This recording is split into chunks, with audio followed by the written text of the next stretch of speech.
ان کی خدمت میں مال لے کے گیا تھا، خمس و زکوٰۃ، میرے امام نے واپس کر دیا، کہا اس کی ہمیں ضرورت نہیں ہے۔ کیوں؟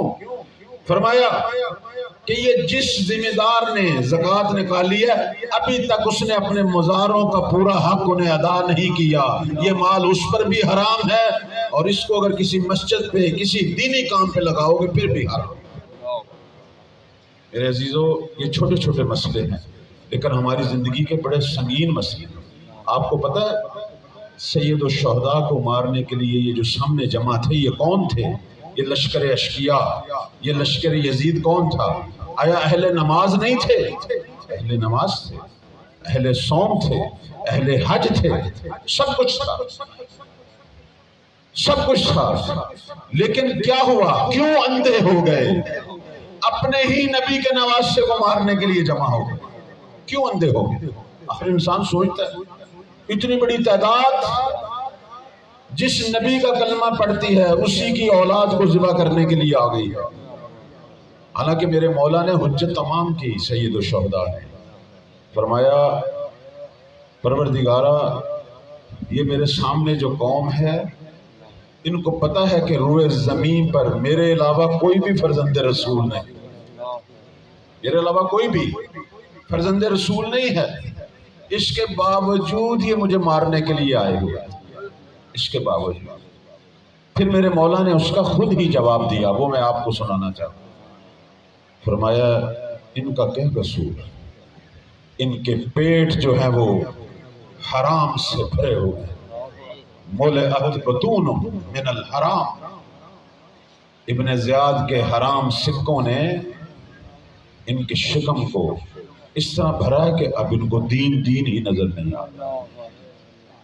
ایسے کمینے تھے یہ لوگ۔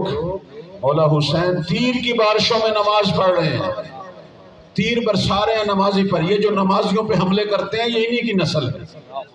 ابھی چند دن پہلے بھی ایک مسجد پہ حملہ ہوا، یہاں کسی فرقے کی بات نہیں ہے، جو بھی نمازی پر حملہ کرتا ہے، عبادت گاہ پر حملہ کرتا ہے، وہ اولاد یزید ہے، وہ نسل یزید ہے۔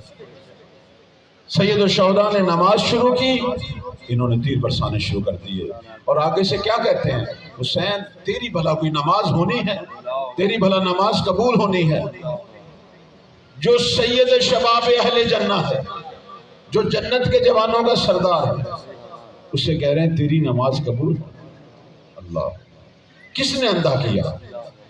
کیوں انہیں نظر نہیں آ رہا تھا حسین؟ بعد میں روئے، بعد میں پچھتائے، اس وقت کیوں نہیں نظر آ رہا تھا؟ چونکہ پیٹ حرام مال سے بھرے ہوئے تھے۔ حرام مال انسان کو نبی اور نبی کی اولاد کا دشمن بنا دیتا۔ میں اگر آج کوئی میسج دینا چاہتا تھا وہ دے، حرام مال سے بچے، چاہے ایک لقمہ ہی کیوں نہ ہو، ایک لقمہ حرام کھانے کا 40 دن اس کی دعا قبول نہیں ہوگی، یہ حدیث۔ میرے عزیزو، اپنے مال کی طرف توجہ کریں۔ مال بشک ہم حلال کما رہے ہوتے ہیں، لیکن ہمارا طریقہ کیا ہے، ہماری روش کیا ہے، ہمارے آپس میں معاملات کیا ہیں؟ بعض دفعہ دکاندار بیٹھا پرافٹ کما رہا ہوتا ہے، اپنی طرف سے سوچ رہا ہوتا ہے کہ جتنا دل کرے، نہیں، پرافٹ کی بھی حد ہے۔ گاہک کی لا علمی سے فائدہ اٹھانا شرعاً حرام ہے۔ کسی کو یہ حق نہیں ہے کہ جتنا دل کرے پرافٹ لے، اتنا پرافٹ لے اگر وہ خود خریدنے جاتا تو کتنے کا خریدتا ہے، یہ اس کے ضمیر پہ چھوڑا جائے۔ خود اگر میں خریدتا، اس کے خرچوں کا بھی حساب کرتا اور اسے کچھ دینا ہوتا تو کتنا دیتا، یہ ہے شرعی پرافٹ۔ اس سے بڑھ کر لوں گا وہ خود حرام ہو جائے، اس میں لوگوں کا حق ہے۔ میں بس یہ دعا کروں گا کہ اللہ اس صف اعضاء کے صدقے ہمارے مال کو حلال اور ہمیں حلال کھانے کی توفیق